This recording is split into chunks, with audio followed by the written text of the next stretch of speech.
ba bong bồn và là video và tọp tiền mà đó lại bong bồn còn là thà video này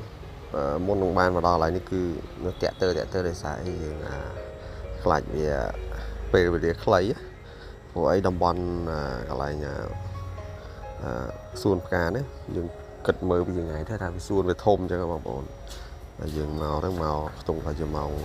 2កន្លះបាទ2កន្លះតែ2កន្លះនេះក្តៅខ្លាំងណាស់បងប្អូនអើយបាទហើយទិញសមុទ្រទិញអីចូលបាទចូលទៅដល់ហ្នឹងគឺផ្កាច្រើនមែនប៉ុន្តែយើងអត់ដូចគេថតទេបងប្អូនយើងពីច្រើនយើងមើលតាមទូរស័ព្ទគេថតពីលើទៅវាឃើញផ្កាច្រើនស្អាតយើងដឹងហើយបងប្អូនពេលដែលយើងមើលផ្ទាល់ហើយនឹងមើលនៅក្នុងប្រភេទវីដេអូគឺវាខុសគ្នាបាទអញ្ចឹងគេជាយាមចង់ឲ្យយើងទៅលេងផ្ទាល់ទៅដឹងថានៅក្នុងស្អាតមិនអីមិនអញ្ចឹងណាបងនេះកាមេរ៉ានេះឲ្យប៉ាកាន់បើថាឆាត់អត់ក្តៅឲ្យប៉ាជួយកាន់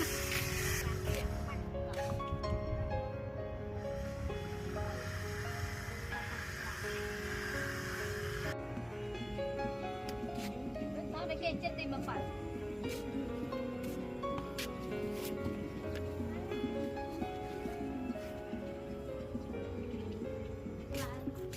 nó từ lời phun thôi chẳng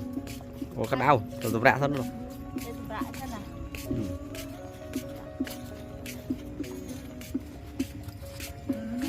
ủa về nơi cái đau vậy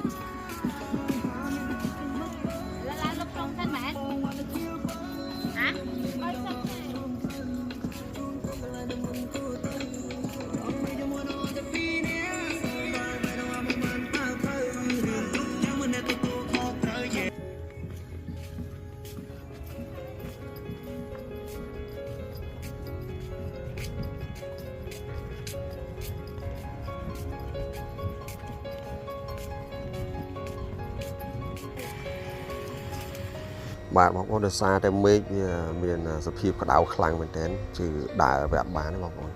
ដើររបែកញើសបាទទទួលឆាត់មិនក៏បែកញើសដែរហើយយើងថតរូបថតអីចឹងណាប៉ុន្តែថាពេលក្តៅពេកនាំគ្នាឡើងទៅលើភ្នំទៅហាងកាហ្វេគេសិនបើចាំមើលមេឃត្រជាក់បានពួកខ្ញុំនាំគ្នាចុះមកលេងខាងក្រោមវិញបែរខ្ទង់ម៉ោង5ម៉ោងអីចឹងម៉ោង5ខ្លះបាទហើយវីដេអូមួយយ៉ាងវែងតិចបងប្អូនដឹងហើយយើងដើរលេងម្ដងចំណាយពេលបាទពេលវេលាអស់ច្រើនណាបងប្អូនណាយើងចំណាយពេលវេលាច្រើននិងថវិកាក៏វាគ្រាន់បានដែរយើងអញ្ចឹងយើងកុំឲ្យខាតបាទមានប្រមាណដាក់អស់មកបងប្អូនមិនមែនចង់ល្បីក៏យើងទុកមើលបងប្អូនទុកមើលខ្លួនឯងបាទអនុស្សាវរីយ៍ពេលយើងអបសុកថ្ងៃក្រោយបាទអ្នកណាទៅដឹងថាមួយឆ្នាំពីរឆ្នាំទៀតអញ្ចឹងទៅវីដេអូនេះវាកាន់តែយូរទៅវា alert ឡើងវិញទៅយើងមើលទៅវាសប្បាយនឹកឃើញដល់ពេលហ្នឹងអញ្ចឹងណាបងប្អូន